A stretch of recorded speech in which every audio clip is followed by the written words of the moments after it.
ગુજરાતમાં મેઘરાજા ફરી એકવાર મહેરબાન થશે। હવામાન વિભાગે રાજ્યમાં આગામી દિવસ માટે ભારેથી અતિભારે વરસાદની આગાહી કરી છે।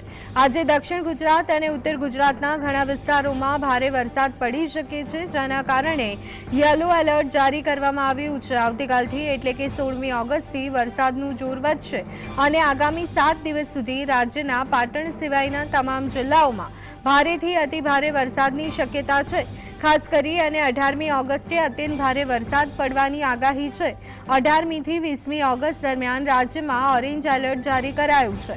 માછીમારોને પણ આ સમયગાળા દરમિયાન દરિયો ન ખેડવાની સૂચના આપવામાં આવી છે।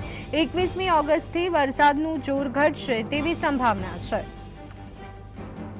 जो 15 से लेकर 21 अगस्त तक heavy to very heavy rainfall का वार्निंग है, ऑरेंज वार्निंग के साथ। और हमारा जो 18 अगस्त है इसमें heavy to very heavy with extremely heavy rainfall orange warning के साथ दिया गया है।